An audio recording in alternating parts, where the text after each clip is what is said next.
네, 오늘은 이제 6번째 요한계시록 강해입니다. 오늘은 환상 중에 본 예수 그리스도라는 그런 말씀을 전하려고 하는데, 지난 시간에 말씀을 드린 것처럼 사도 요한이 복음을 전하다가 붙들려 가지고 이제 펄펄 끓는 그런 가마솥에 던져졌으나 죽지 않으니까 에게 근처에 있는 반모라고 하는 그런 섬으로 유배를 보냈는데, 주의 날 이제 이 사도 요한이 하나님 앞에 예배를 드리는데 성령의 감동을 받게 되었어요. 근데 그때 큰 이제 이 나팔 소리 같은 그런 음성을 듣게 되었습니다. 근데 그 음성이 그러면 네가 보는 것을 두루마리에 써서, 그때는 이런 종이가 없을 때니까 두루마리에 써서 에베소, 서머나, 버가모, 두아디라, 사데, 빌라델비아, 라오디게아 등 이 7교회에 보내라, 이런 주님의 음성을 듣게 되었어요. 그래서 자기에게 말씀하시는 분이 누군가 하고 보려고 뒤를 이렇게 탁 음성을 듣고 돌아봤더니 그때 이제 환상을 보게 된 거예요. 근데 그 환상 가운데 보니까 7 금초대가 이제 탁 있는 거예요. 불이 켜진 7 금초대. 그리고 그 7 금초대 사이로 인자 같은 분이 발에 끌리는 옷을 입고 이 가슴에는 금띠를 두르고 그 머리털이 희기가 아주 흰 양털 같으며 또 눈같이 그렇게 흰 그런 모습이었어요. 그런데 그 눈에서는 불꽃 같은 그런 그 눈이었고, 그리고 그 발을 보니까 풀무불에 단련한 연단한 단련한 주석 같으며 그의 음성은 많은 물소리와 같이 힘있고 우렁찼으며 그 오른손에 7별을 붙들고 있는데 그 입에서는 좌우에 날선 검이 나오고 그 얼굴은 힘있게 비치는 것 같더라 했습니다. 바로 이분이 예수님이었는데 이 예수님을 보고 사도 요한이 거꾸러졌습니다. 엎드러져 있는데 주님이 그의 손을 얹으시면서 말씀하시기를 두려워하지 말라, 나는 처음이요 마지막이니 곧 살아있는 자라, 내가 전에 죽었었노나 그러면서 볼지어다 이제 세세토록 살아있어 사망과 음부의 열쇠를 가졌으니 지금 네가 본 것과 지금 있는 일과 장차될 일을 기록하여서 이제 이 아시아에 있는 7교회에 보내라고 하면서 주님이 네가 본 것은 오른손에 7별의 비밀과 7 금초대라. 그런데 이 7별은 바로 7교회 사자요, 7 촛대는 7 교회니라고 또 해석을 주님이 해주셨어요. 여러분, 이 사도 요한이 반모섬에서 본 이 예수님의 모습은 예수님이 어떤 분인가를 우리에게 보여주고 가르쳐주고 있어요.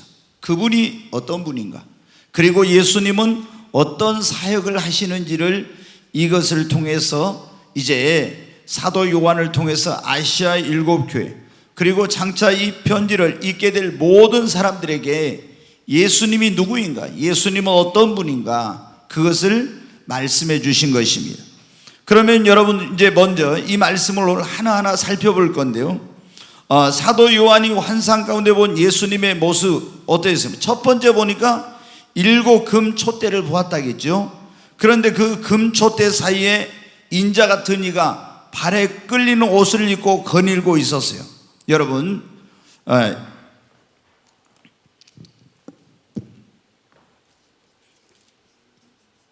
7 금초대, 여기서 보면 7 금초대는 뭐를 의미합니까? 지금 이 7 금초대는 소아시아에 있는 뭐를 의미해요? 7 교회를 의미한다 이거죠. 교회. 그런데 이제 이 7 금초대가 있는데 그 사이에 거닐고 있는 인자 같은 이가 있는데 이 인자 같은 이는 이건 누구를 의미합니까? 예수님을 의미하죠. 그러니까 이것을 먼저 환상 가운데 보여준 것은 지금 예수님께서 우리가 생각할 때 초대교회 성도들도 예수님은 어떤 겁니까?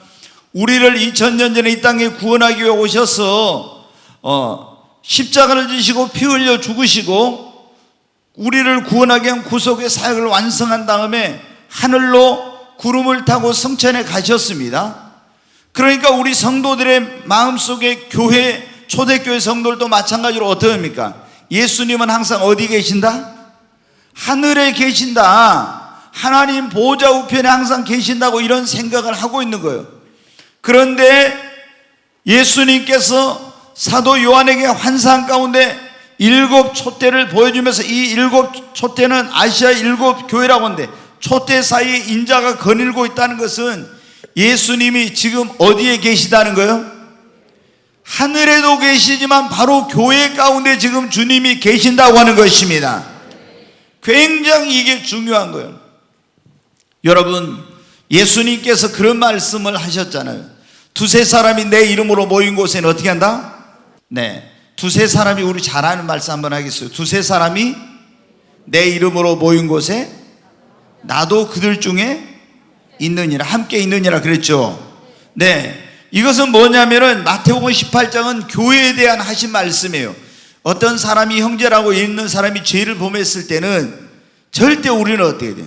사람이 어떤 누가 형제가 죄를 범했을 때 아니 누가 이런 짓 했대 저런 짓 했대 하고 나팔 불면 안 돼요. 거기 보면 어때라 했습니까? 네가 어떤 형제가 죄를 범한 걸 보면 가서 네가 그 형제에게 말하여서 그 죄에서 돌이키도록 하라겠죠. 그거 안 들으면 어떻게 하라고 했어요? 두세 사람을 또 데리고 가서 또 말해. 그래가지고 권면을 들으면은 조용히 끝나야 돼요. 그런데 그것도 안 들으면 어떻게 하라고요? 교회에 말하고, 교회 말도 안 들으면 이 사람을 교회에서 어떻게 하나? 주의 이름으로 내쫓는 거예요. 출교시키는 거예요. 그러면서 주님이 뭐라고 말씀하셨냐? 두세 사람이 내 이름으로 모인 곳에, 아니 그 말씀하시기 전에 너희가 땅에서 매이면 하늘에서 매일 것이요 땅에서 풀리면 하늘에서 풀리라. 이건 교회에게 이런 엄청난 권위를 주신 거예요. 죄인이 회개하면 용서할 수 있는, 그러나 회개치 않으면 주님의 이름으로 내쫓으면서 이게 징계할 수 있는 권한을 주신 거예요. 그러면서 주님이 뭐라고요? 두세 사람이 내 이름으로 모인 곳에 나도 그들과 함께 있다고. 그러니까 예수님이 어디에 계신다는 거예요? 교회 가운데 계신다는 것입니다. 그래서 초대교회 성도들에게 지금 여러분 얼마나 초대교회가 고난 가운데 있습니까? 엄청난 박해 가운데 있잖아요. 근데 박해 가운데 있을지라도, 어려움 가운데 있을지라도, 환난과 두려운 환경에 처해 있을지라도 우리가 누구와 함께 한다면 두렵지 않아요? 예수님이 나와 함께 한다면 가장 큰 위로가 되는 것입니다. 그러니까 초대교회 성도들은 로마로부터 엄청난 박해를 받고 있는데, 야, 주님은 저 하늘에만 계신 것으로 생각하고 있는데 아니야. 환상을 통해서 이걸 네가 본 것을 기록해서 아시아에 있는 7 교회에 보내라고 있는데 주님은 어디에 계신다? 지금도 하나님 보좌 우편에 너희를 위하여 기도하고 있을 뿐만 아니라 지금 교회 가운데 함께하고 거닐고 계신다고. 여러분, 그래서 이제 우리가 이 굉장히 마태복음 또 한번 보겠습니다. 28장 20절 말씀 같이 한번 읽어요. 내가 너희에게 분부한 모든 것을 가르쳐 지키게 하라. 볼지어다 내가 세상 끝날까지 너희와 항상 함께 있으리라 하시니라. 아멘. 여기 보면 주님이 내가 세상 끝날까지 뭐라고요? 항상 너희와 함께 있으리라.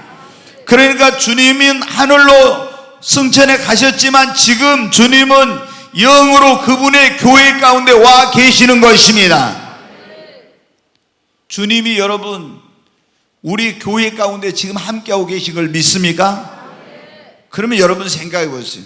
주님이 이곳에 아시아에 있는 7 교회 그런 거예요. 내가 너희 교회 가운데 지금 함께하고 있다. 그래서 이 성도들이 교회에서 드리는 경배와 찬양과 예배를 주님이 받으시고 계시고, 주님이 이곳에 계셔서 우리의 기도를 듣고 계시고, 주님이 내가 너희의 형편과 처지와 이 모든 것을 다 알고 있고, 그리고 주님이 우리를 도우시려고 이 교회 가운데 함께하고 계신다는 것입니다. 그러니까 여러분 지금 우리는 이게 별로 감동이 없을지 몰라. 그런데 여러분이 엄청난 고통과 환난과 어려움, 위기 속에 처해 있을 때 편지를 받았는데 뭐라고 해요? 이요셉 목사가 여러분에게 저기 어디 소록도에서 편지를 보냈어요. 막 여러분이 막 엄청난 환난 속에 있을 때, 그런데 주님이 나에게 환상을 보여주었는데 바로 주님이 교회 가운데 여러분과 함께 하고 있습니다, 이렇게 하면서 말씀했다고 편지를 써가지고 보내면 어때요? 여러분들이 엄청난 박해환난 어려움 속에 있어요. 아, 주님이 우리와 함께 하신다고? 그러면 얼마나 위로가 되겠습니까? 바로 초대교회 성도들에게는 이게 엄청난 위로가 된 사건이었어요.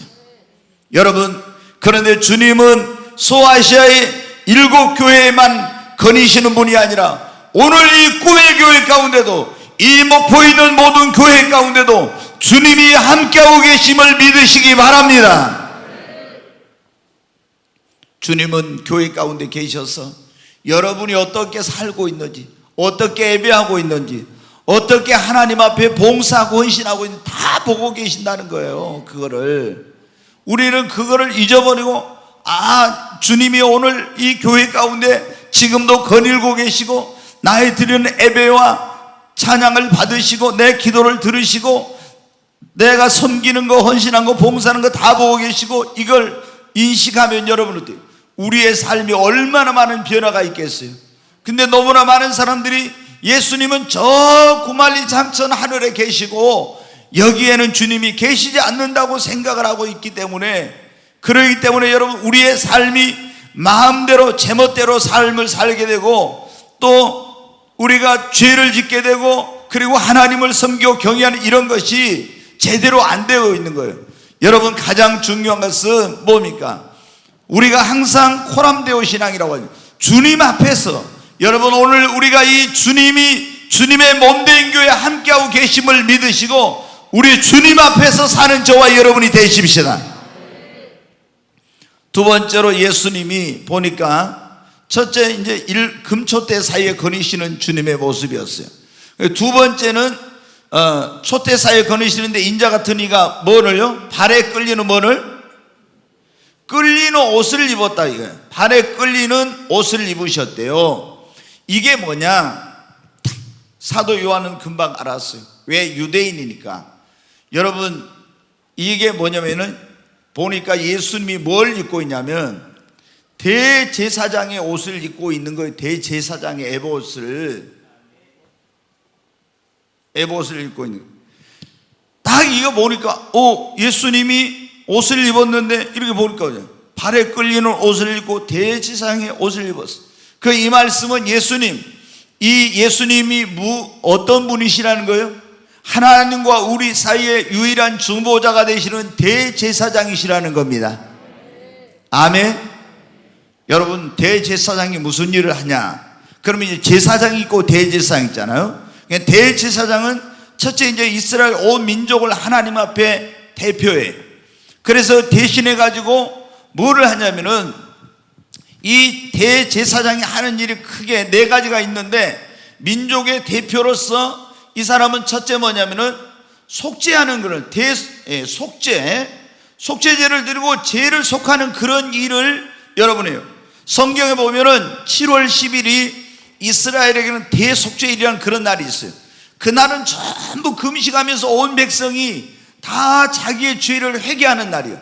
그러면 그날 이스라엘 백성들이 1년 동안 지은 모든 죄를 용서받기 위해서 어떻게 하냐면 염소 2마리를 끌고 대제사장 앞으로 가요.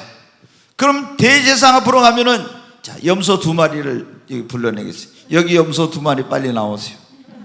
네, 이리 나와요. 얼른. 살아있는 염소는 빨리 나와야 되는데, 이렇게 염소를 2마리 끌고 오잖아요. 흰 옷을 입어서 딱 좋아요. 그러면은 이 한 마리 염소에게다 어떻게 이스라엘 민족의 대제사장인 예를 들어 아론이었으면, 아론이 이스라엘 백성이 지은 죄를 다 여기다 고백해요. 고백하고 이 염소를 끌고 가가지고 어떻게 하냐? 광야로 있죠. 광야로 가서 무인지경으로 갔다가 싹 보내. 그러면 이 염소가 뭐를 하는 거예요? 이스라엘 백성의 모든 죄를 지고 가는 거예요. 이걸 이제 아사셀이라고 해요. 얼른 쩔이 이제 가요. 그리고 또 한 마리 염소 있죠. 이 염소에게다 손을 얹고 이스라엘 민족의 모든 죄를 고백하고 이 염소를 칼로 푹 찔러. 그러면 푹 찔러 죽으면 여기서 뭐가 나와요? 피가 나와. 그럼 이 피를 받아가지고 대제사장이 하나님의 성전, 처음에는 성전에 들어가서 그 속죄소라는 데다 피를 딱 뿌려요. 그러면 어떻게 돼요? 이스라엘 백성들의 1년 동안 지은 모든 죄가 어떻게 돼요? 용서를 받아. 그런데 예수님께서 이제 이스라엘의 대장이 아니라 온 인류의 대제사장으로 오셔서 자기를, 예수님이 뭡니까? 하나님의 어린 양이라 했죠. 죄 없고 흠없는 어린 양이신 예수님이 자기의 몸을 어린 양으로 바쳐가지고 그 피를 갖다 하나님의 속죄소에 뿌려서 우리의 죄를 단번에 영원히 속죄받을 수 있는 길을 열어주신 것입니다. 예수님이 하신 일은 뭐냐면 속죄하는 일, 그 다음에 또 뭐냐면 도구. 이게 뭐냐면은 이제 간구하는 거예요. 중보. 우리가 하나님께 디모데전서에 보면 기도와 간구와 감사와 이런 게 쭉 나와요. 근데 여러분 이제 도구라고, 이건 뭐냐면 중보 기도를 하는 거예요. 중재하는 역할을. 그러면은 이제 이스라엘을 대표한다겠죠. 대제사장은. 대제사장이 에봇이 있어요. 그럼 에봇이 있으면 이 에봇은 거룩한 옷을 입는데 양쪽 어깨에다가 뭐냐면 호마노라는 보석을 딱 달아요. 양쪽에다. 그런데 이 호마노에는 뭐가 들어있냐면 이스라엘 12지파의 이름이 들어있어요. 그래서 이스라엘 12지파의 이름이 들어있는 그 호마노 보석을 달고 하나님 앞에 나가서 기도해요. 이건 뭐냐? 이스라엘 민족을 대표해서 이스라엘 민족을 위하여 하는 기도예요. 근데 이스라엘 민족의 이름을 호마노라는 보석에다 새겨놓은 것은 오늘날로 말하면 우리 성도들 한 사람 한 사람을 하나님 보실 때 어떻게 보석과 같이 귀하게 보신다는 겁니다. 아멘. 그런데 이 나가서 누구를 위해서? 대제사장이 그 하나님의 백성들을 위해서 기도하는 거예요. 그리고 이제 백성들을 축복하고 또 하나님 앞에 대신해서 제사를 드리고 이런 일을 하는데, 자, 발에 끌리는 옷을 입은 대제사장의 모습으로 나타났다는 것은, 옷을 입은 그런 이 모습을 봤다는 건 예수님이 우리의 뭐가 되신다? 대제사장이 되셔서 우리를 위해서 지금도 중보하고 우리를 위해서 지금도 속죄의 사역을 하시고 우리를 위해서 간구하고 계시는 분이라고 하는 걸 보여주고 있는 것입니다. 그러니까 여러분은 어떻게 돼요? 우리가 이 예수님께서는 하나님과 우리 사이의 성경에 보면 유일한 뭐가 된다고 했어요? 중보자가 되신다 그랬잖아요. 자, 디모데전서 2장 5절 한번 보겠습니다. 같이 읽습니다.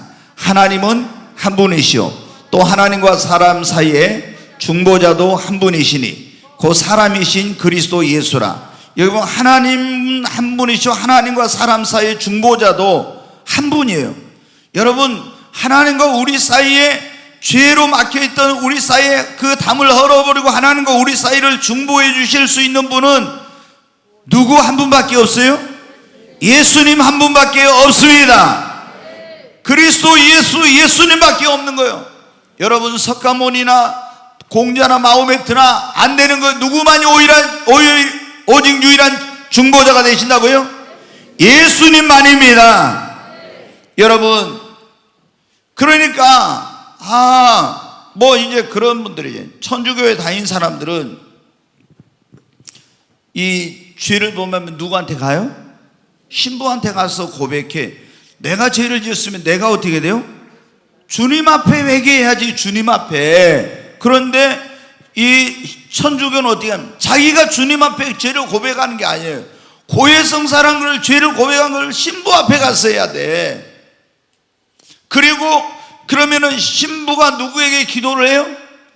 예수님께 아니면 마리아에게. 그러면 마리아가 어떻게 한다? 하나님 아버지께 기도를, 아니면 예수님께 부탁을 한다고 이렇게 말해요. 굉장히 여러분 잘못해요. 마리아는 우리의 중보자가 아닙니다. 오직 예수님만이 우리의 유일한 중보자이십니다. 그러니까 이제 예수님이 보니까 첫 번째 뭐나 우리의 죄를 속죄하기 위해서 자기 몸을 속죄의 제물로 드리고 우리를 위해서 지금도 중보하고 기도하고 계시고 속죄 사역을 하고 계시는 우리의 이분은 영원한 대제사장이시라는 거예요. 그 다음에 이제 발에 끌리는 옷을 입고 그 가슴에 뭐를 띄었어요?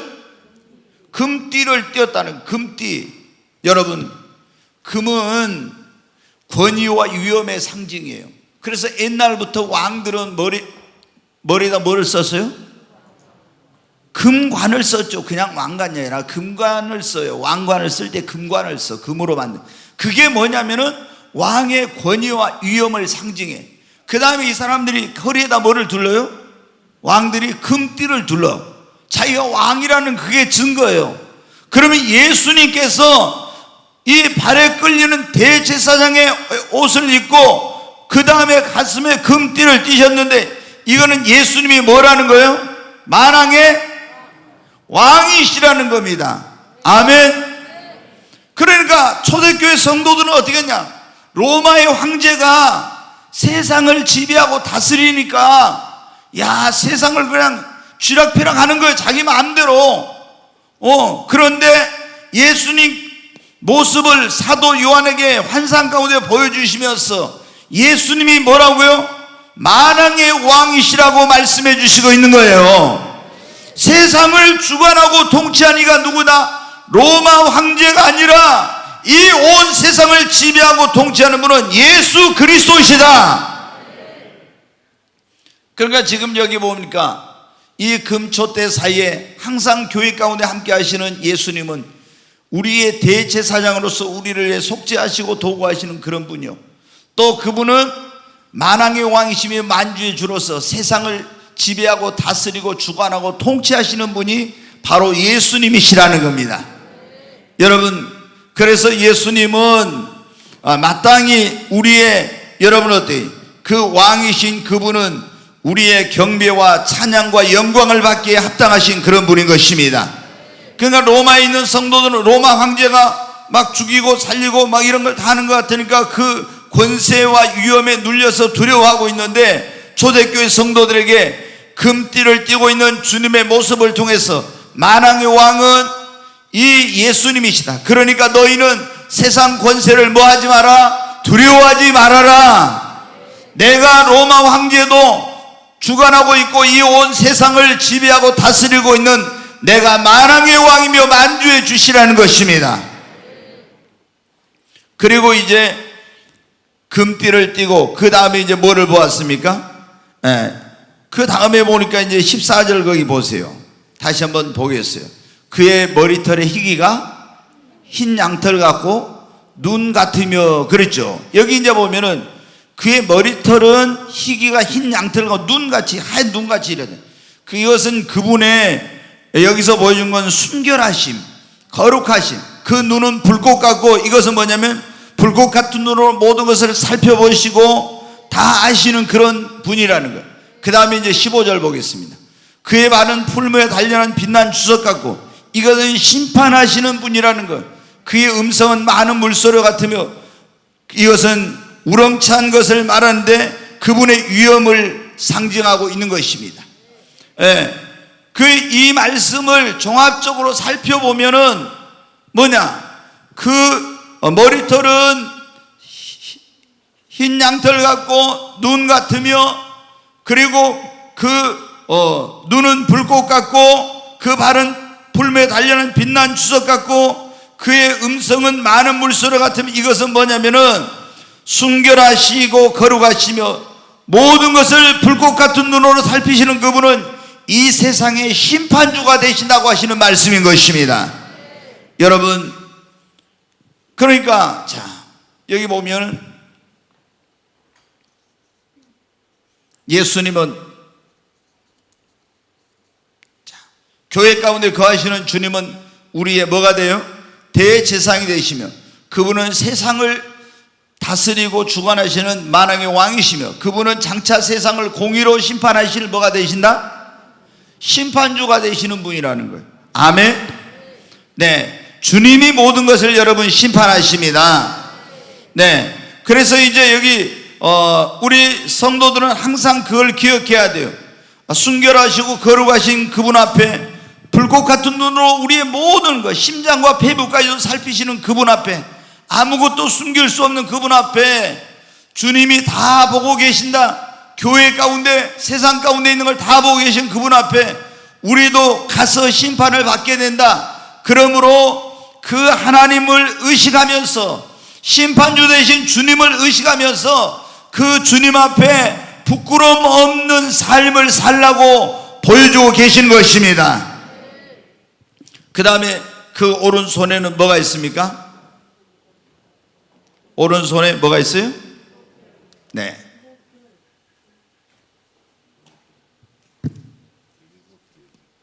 오른손에 7별이 있다고 그랬잖아요. 7별. 그럼 이 7별은 뭐를 의미한다고? 별이 주의 뭐를요? 주의 종들을 의미해요. 7교회 사자다 그랬잖아요. 사자. 이게 7금초 때는 뭐를요? 7교회를. 그 다음에 주님이 오른손으로 붙들고 있는 7별은 주님의 손에 붙들린 뭐를요? 하나님의 종들을 말해요. 그러니까 자, 오른손에 그랬잖아요. 오른손은 뭐냐면 주님의 권능을 상징해요. 그러니까 주님이 오른손으로 7별을 붙들고 있다는 것은 하나님의 종들을 누가 붙잡고 있다? 주님의 종들을, 교회 쓰는 목사와 이 주의 종들을 누가? 주님이 그 오른손으로 권능과 능력의 손으로 붙들고 계신다는 말씀입니다. 여러분, 우리가 이 7별은 7교회 사자, 오른손은 권능을 나타내는 이 말씀은 주님께서 그분의 종들을 권능의 손으로 붙들고 계신다는 것인데, 그래서 주의 종들에게 뭐하라? 너희는 아무것도 두려워하지 말라는 겁니다.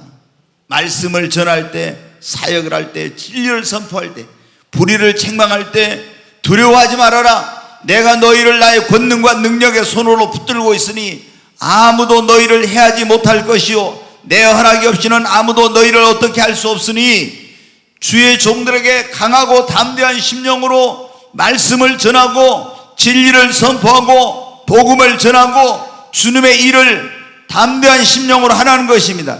여러분, 주의 종들이 말씀을 제대로 사람 눈치 안 보고 전하고 주의 사역을 할 때 두려워하지 않고 하려면 어떻게 돼요? 나를 주님이 권능과 능력의 손으로 붙들고 계신다는, 나의 모든 것은 주님의 손에 달렸다는 이런 확신이 있어야 주의 종들이 여러분 어떻게 해요? 담대함을 가지고 사람 눈치 보지 않고 말씀을 전할 수 있는 거예요. 제가 보면은 주의 종들이 말씀 전할 때, 이 말씀 전하면 저 장로님이 싫어할까?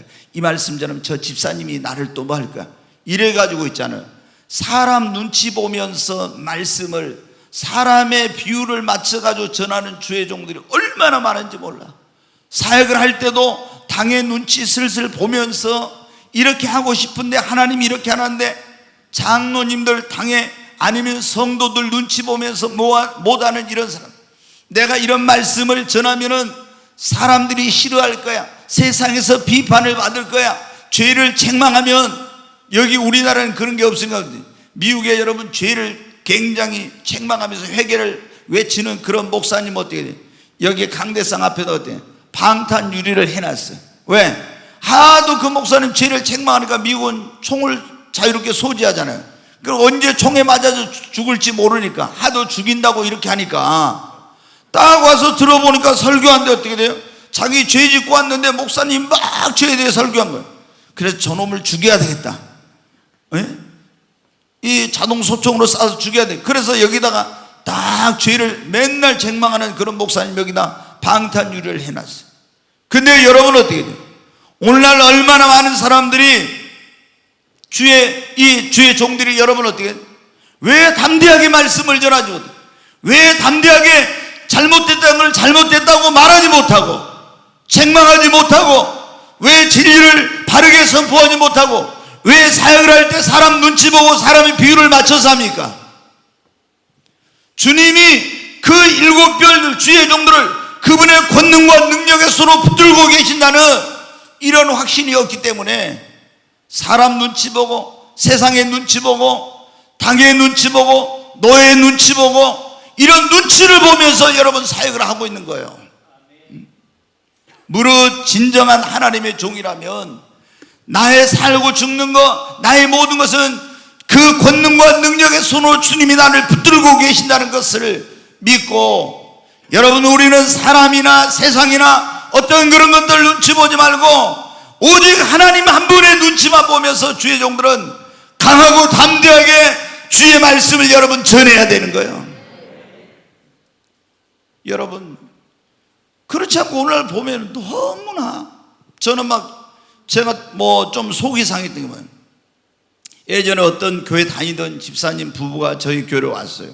근데 이제 그 목사님이 이제 전에 있던 목사님이 우리 교회로 그 집사님한테, 여집사님한테 전화해가지고 뭐라 하냐면은 전화해가지고 눈물을 흘리면서 내가 잘못했다고 나를 용서해달라고 하면서 그러면서 그 어떤 제가 같은 목사로서 도저히 받아들일 수 없을 만큼 비굴한 그런 모습으로 그 사람을 데려가기 위해서 이렇게 하는 그런 모습을 보면서 제가 그래가지고 어떻게 목회를 하나, 사람의 비유를 맞추면서 목사로서의 자존심, 하나님의 종으로서의 그런 자존심도 없나? 제가 화가 확 나더라고요.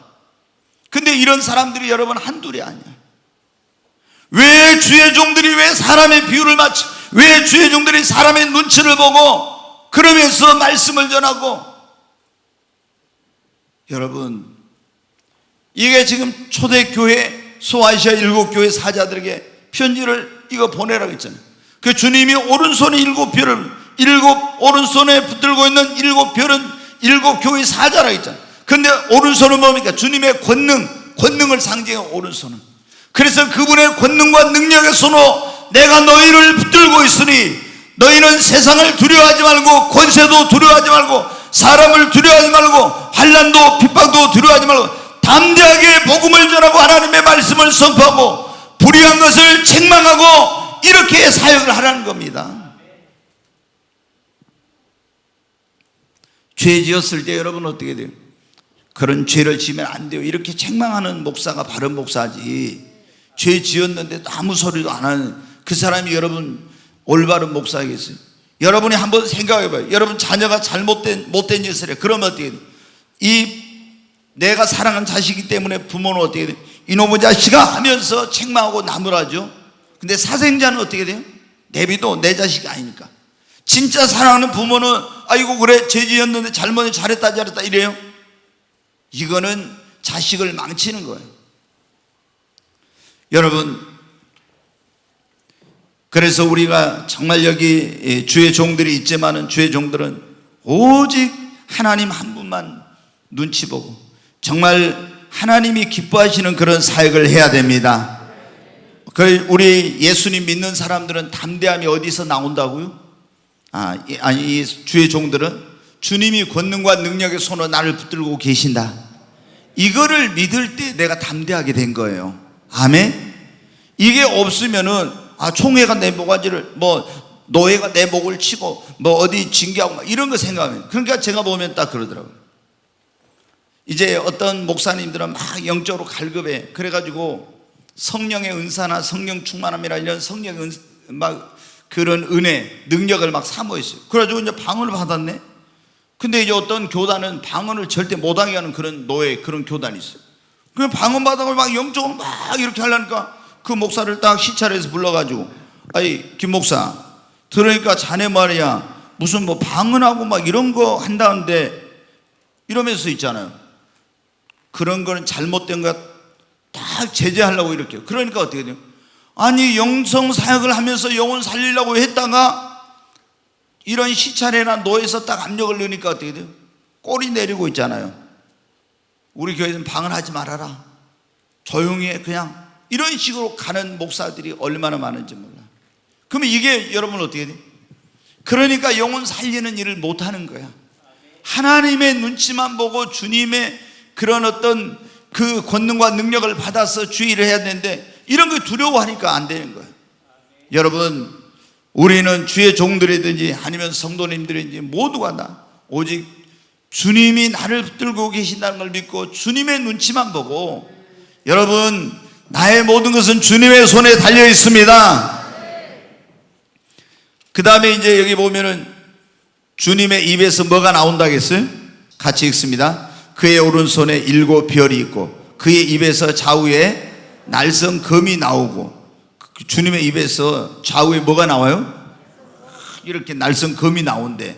이것은 이제 주님이 우리를 심판하실 때 뭐로 심판하시냐? 주님이 이제 심판하신다 했잖아요.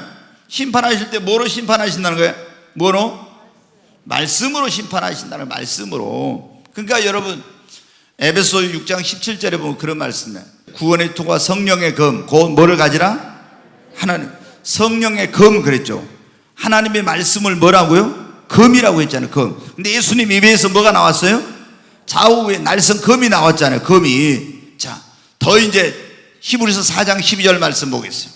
하나님의 말씀은 살아있고 활력이 있어 좌우에 날선 어떤 검보다도 예리하여 혼과 영감의 관절과 골수를 찔러 쪼개기까지 하며 또 사람 마음의 생각과 뜻을 판단하는. 여기 보면은 하나님의 말씀은 살아있고, 옛날의 말씀이 뭐라 했어요? 운동력이 있어 좌우에 날성 검보다도 더 날카로워서 예리해서 혼과 영감이 관절과 골수를 찔러 쪼개기까지 한다.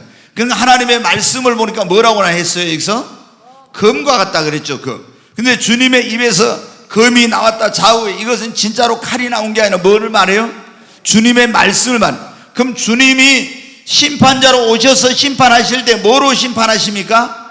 말씀으로 여러분 심판하십니다. 자, 요한복음 12장 48절 말씀 다시 한번 보겠습니다. 같이 읽습니다. 나를 저버리고 내 말을 받지 않은 자들을 심판할 이가 있으니 곧 내가 한 그 말이 마지막 날에 그를 심판하리라. 주님이 뭐라고 했어요? 곧 내가 마지막 날에 심판할 것인데 내가 한 그 말이 마지막 날에 그를 심판하리라. 주님이 뭐로 심판하신다고요? 말씀으로 심판하십니다. 그러니까 우리는 하나님의 말씀대로 여러분 살아야 됩니다. 네, 말씀에 맞게 살아야. 주님이 말씀을 가지고 우리를 심판해. 그것이 이제 굉장히 중요한 거예요. 그래서 신앙생활은 내 멋대로 하면 안 되고 무엇대로? 말씀대로 신앙생활해야 합니다. 절대적으로 내가 이렇게 내 마음대로 해가면 절대 아니에요. 무엇이든지 하나님의 뜻대로 그분의 말씀대로 해야지. 지난 제가 주일날 저녁에도 그런 말씀 드렸지만, 주여 주여 하는 자만 다 천국에 들어가기 하늘에 계신 내 아버지 뜻대로 행하는 자야 들어간다 했잖아요. 근데 이제 선지자 노릇하고 귀신 쫓아로 많은 능력을 행하는 자들이 와서 이렇게 하는데 주님이 뭐라? 이 불법을 행하는 자들아. 그러니까 하나님의 법, 하나님의 계명, 하나님의 말씀을 안 지켰다는 거예요. 그래서 심판을 받고 천국에 들어가지 못하는 이런 일이 벌어진 겁니다. 그러니까 우리는 주님이 우리를 심판하실 때는 말씀으로 심판하신다는 것을 우리가 기억하고, 우리는 여러분 하나님의 말씀, 그 말씀을 쫓아서 여러분 살아야 되겠습니다. 자, 그 다음에 이제 거기 보겠습니다. 16절 다시 한번 보겠습니다. 16절 다시 보여주세요. 그 오른손에 7 별이 있고 그 입에서 좌우에 날성검이 나오고 그 얼굴은 해가 힘있게 비치는 것 같더라 그랬죠. 해가 힘있게 비치는 것 같더라고. 그러면 여러분 어때요? 자,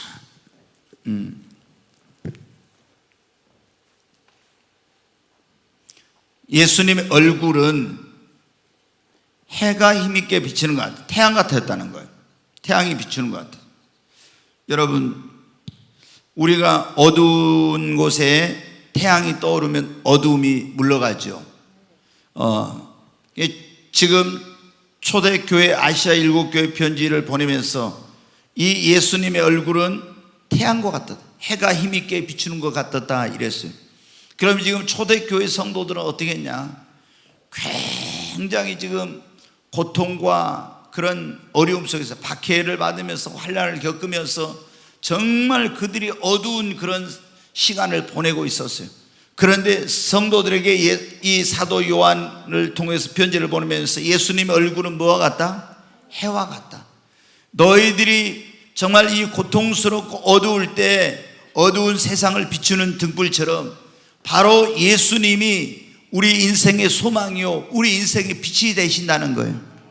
그래서 누구를 바라보라? 예수님의 얼굴을 바라보래요. 아멘.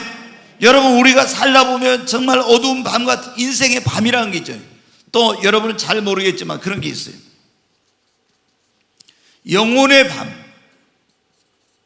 혹은 영성의 밤이라는 이런 게 있어요. 이거 이제 개신교에서는 잘 안 써요. 영성의 밤, 영혼의 밤. 이건 이제 옛날에 수도사들이 하던 말이에요. 우리가 신앙생활 하다 보면 반드시 하나님이 우리를 어떤 과정을 거치게 돼요.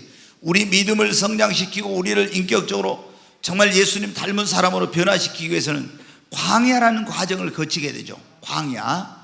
다 이 광야 학교를 거쳐 이스라엘만 거친 게 아니라 다 지금도 마찬가지예요. 그런데 이게 뭐냐면은 다른 표현을 하면 영혼의 밤이라고 해서 주님이 내가 찾아도 어디 계신지 안 계신지 잘 모르는 이런 욥이 내가 앞으로 가도 그가 계신 걸 발견하고 뒤를 봐도 옆으로 봐도 발견할 수 없었다는 것처럼 우리 영혼의 밤이라고 하는 이런 고통스러운 어두운 시간을 지낼 때가 있어요. 근데 지금 초대교회 성도들이 엄청난 로마의 박해 속에서 굉장히 신앙적으로 어둡고 암울하고 고통스러운 시간을 보내고 있어요. 그런데 예수님의 모습을 환상 가운데 보여주는데 마지막 예수님의 얼굴은 해가 힘있게 비치는 것 같더라. 해는 뭐예요? 어두운 것을 비춰서 그 어둠을 몰아내는 거죠. 바로 그러니까 성도들아, 너희가 힘들고 어려울 때, 너희의 영혼의 밤을 통과할 때, 환난과 고통을 당할 때 해처럼 어둠을 밝히는 힘있게 비추는 태양과 같은 예수님의 얼굴을 바라보라. 그런 말씀이에요. 예수님의 얼굴을 바라보라. 여러분은 어려움을 당할 때, 여러분의 인생과 그런 삶의 시련이 왔을 때, 여러분이 정말 어둡고 그런 암울한 시간을 보낼 때 여러분이 무엇을 바라보십니까? 그 암울하고 어둡고 그 고통스러운 시간, 나에게서 그 어둠을 그 몰아낼 수 있는 분은 누구밖에 없어요. 예수님밖에 여러분 없어요. 아멘. 그래서 예수님이 우리의 어둠을 밝히는 등불이요, 그리고 예수님이 우리의 여러분 소망이라고 하는 것을 이걸 통해서 보여주고 있는 것입니다. 여러분, 우리 예수님을 믿는 사람들은 항상 누구를 바라봐야 돼요? 예수님을 바라봐야 됩니다. 특히 어려울 때는 예수님을 더더욱 바라봐야 돼. 그렇잖아요? 예. 우리가 해바라기를 왜 해바라기라고 해요? 해를 자꾸 바라보니까. 우리 예수님 믿는 사람은 뭐가 되자고요? 주바라기가 돼야 합니다. 뭐라고 했습니까?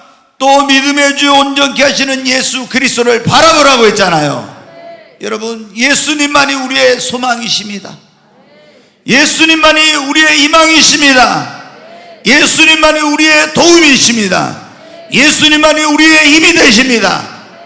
그러므로 여러분이 신앙생활하면서도 인생이든지 여러분의 삶에서든지 어떤 어두운 시간이 왔을 때 그때 어디를 바라보라고요?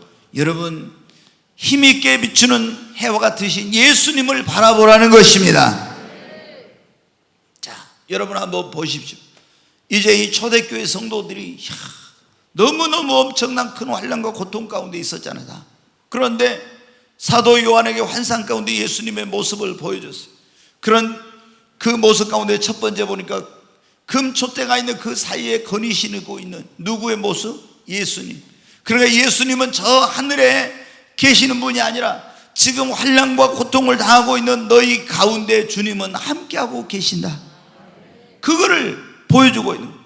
그 다음에 이 예수님은 바로 지금도 너희가 허물과 죄가 있을 그 죄를 속죄하는 속죄의 사역을 하고 너희를 위해서 지금도 하나님 아버지 앞에 중보하고 있는 대제사장으로 사역을 하고 계시고, 그분은 만왕의 왕으로서 온 세상을 주관하고 다스리고 계신 분, 장차 그분은 공의로 세상을 심판하실 그런 분이시고, 그분이 주의 종들을 그 권능과 능력의 손으로 붙들고 계시고, 그리고 말씀으로 마지막 때는 심판하시고 뿐만 아니라 예수님은 우리의 태양이 되시는 그런 분이라고 이 환상을 통해서 말씀해 주고 계십니다.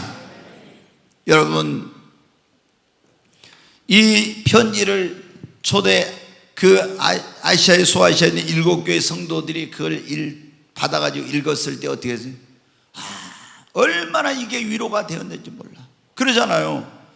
지금 누가 이걸 주님은 아실까? 이런 고통을. 근데 우리는 저 하늘에만 주님이 계신 줄 알았는데 그게 아니고 주님이 지금 여기 계시구나. 다 알고 계시구나. 이거를 교회 가운데 거니시는 주님이라는 걸 깨달았을 때 그 다음부터 예배가 달라졌을 거예요. 삶의 자세가 달라졌을 거예요. 주님이 저 멀리가 아니라 여기 지금 계신다니, 다 나를 불꽃 같은 눈으로 보고 계신다니, 이게 달라지죠. 그리고 예수님이 나를 위해서 지금도 기도하고 계시고 나를 위해서 속죄 사역을 하고 계시고, 로마의 황제가 모든 걸 지배한 줄 알았는데 그게 아니라 그분이 왕이시구나. 그분이 세상을 주관하고 계시구나. 그래, 내 살고 죽는 것도 우리 교회의 운명도 모든 게 다 주님의 손에 달렸지. 그리고 지금 내가 어떤 불의하고 억울한 일을 당해도 장차 이 모든 것을 공의롭게 심판하고 형벌하시고 갚아주실 분은 공의로우신 주님이시구나. 이걸 알게 돼요. 그래서 억울한 일을 당해도 내가 그거로 너무 낙심하지 말고 사람들이 몰라줘도 그것 때문에 너무 섭섭해하지 말아야 된다는 거예요. 왜? 주님이 불꽃 같은 눈으로 다 보고 계신데 뭐. 그리고 주의 종들에게 특별히 또 위로를 주고 담대케 하기 위해서 말씀을 하신 거예요. 그분이 오른손에 뭐를? 7별을, 하나님의 종들을 붙들고 있다. 이거. 그러니까 이제 제가 이거 다음에 좀 말씀드렸지만, 주님의 종들은 누가 뭐 어떻게 한다고요? 생사 여탈권이 주님의 손에 있어요. 그러니까 이게 교회에서 보면은 뭐 제가 자꾸 뭐 이렇게 보면은요, 어떤 교회 같은 데는 무슨 장로님이 교회 이렇게 저기 하면은 좀 와가지고 목회자가 마음에 안 들면 있잖아. 좀 이렇게 하면 또 쫓아내고 또 데려오고 또 쫓아내고 막 계속 그런 일을 한다고 그래. 이거 정말 그게 얼마나 무서운 일인지 그런 걸 모르고, 그리고 어떻게 했냐, 하나님의 종들도 아까 말씀드렸지만 사람 눈치 보면 안 돼요. 사람 눈치 보면. 그러면요 우리가 설교를 제대로 못해. 설교를 딱 이 설교하면 저 사람 걸 또 이렇게, 그런 걸 왜 합니까? 왜 그런 생각을 해요? 저는 이제 98년 7월 제가 26일부터 그때부터는, 그 전에도 저는 사람 눈치를 안 봤어요. 왜? 주님이 저한테 그 말씀을 주셨거든요. 기도원에 300용사를 뽑아서 처음에 32,000명 왔는데 두려워 떠는 자는 돌아가라. 그러니까 22,000명 돌아가고 10,000명 남았어요. 근데 물가로 데리고 와서 물을 먹이는데 300명만 고개 처 안 받고 손을 이렇게 움켜서 물을 먹고, 9,700명은 다 며칠 동안 물을 못 먹었으니까 적군이 저 있는데 고개 쳐받고 물을 먹은 거예요. 그러니까 9,700명 싹 보내라고, 300명 데리고 미디안 족속하고 싸우러 가라고. 근데 그때 주님이 뭐라고 말씀하시냐면, 내가 너와 함께 하라 할 자는 함께하고 함께하지 마라 할 자는 함께하지 않을 거다 그래요. 근데 제가 목회를 시작할 때 주님이 저한테 그 말씀을 주셨어요. 내가 목회할 때 내가 너와 함께 할 자는 함께 할 것이고 함께하지 말라고 한 사람은 네가 아무리 붙잡아도 함께하지 않을 것이다. 그래서 제가 그 말씀을 딱 주셨기 때문에 그래, 내가 어떤 사람을 붙잡아 놀라게도 주님이 함께하지 않을 사람이면 함께하지 않고, 내가 어떻게 하더라도 주님이 함께할 사람이면 함께하니까 나는 사람의 눈치를 안 보고 오직 그것은 주님께 달렸으니 주님의 오직 눈치만 보고 나는 주님께 맡기고 하겠다. 그래서 제가 목회 시작하고 하면서요, 한 번도 눈치를 안 보고 제가 담대하게 하게 된 거예요. 그런데 여러분, 여기 이제 보면 어때요? 주의 종들은 주님이 그 모든 걸 붙들고 계셔. 근데 주의 종들이 이런 것에 확신이 없고 주님이 나를 붙들고 계신다. 그래서 내가 사람의 눈치를 안 보고 말씀을, 사역을 제대로 해야 되는데 그걸 못하는 사람들이 얼마나, 그러면 교회가 뭐가 아니에요? 전부 사람의 비율을 맞추는 인본주의가 되어버려. 인본주의, 신본주의가 아니라. 그래서 여기 이제 주의 종들도 있고, 또 앞으로 이제 주의 종이 될 그런 사람들도 있는데, 여러분들이 하나님의 일을 한 사람들은 그런 확신이 있어요. 하나님의 종은 하나님이 붙들고 있다. 예. 그래서 이제 그 다음에 말씀으로 하나님이 우리를 심판하실 때는, 그러니까 뭘 하든지 우리는 말씀에 맞는지 안 맞는지 이걸 보고 해야 돼요. 말씀으로 심판하니까 자기 마음대로 하면 안 되죠. 그리고 우리가 힘들고 어려울 때는 오직 누구만 바라보자고요? 주님만 바라봐야 됩니다. 예수님만이 여러분 우리의 소망이십니다. 초대교회 성도들의 그런 거 얼마나 큰 환난과 어려움 속에 예수가 너희의 소망이다. 아멘. 그런데 여러분, 오늘 이 초대교회 성도들에게 주신 이 말씀이 그들에게만 해당된 말씀이 아니라 오늘 우리에게도 해당되는 말씀입니다. 네, 우리에게도. 성경은 항상 뭐냐면은 이중적이에요. 아브라함에게 주신 말씀이 아브라함에게 주신 말씀뿐만 아니라 오늘 나에게 주신 말씀이에요. 아멘. 이건 아브라함에게, 이건 야곱에게, 이건 이사에게, 이건 모세에게 다 이렇게 하고 나하고 상관없다면 아무런 그 영향 없는 거예요. 근데 이건 초대교회 아시아 일곱 교회 준 것일 뿐만 아니라 오늘 여기는 저와 여러분에게도 하나님이 주신 말씀입니다.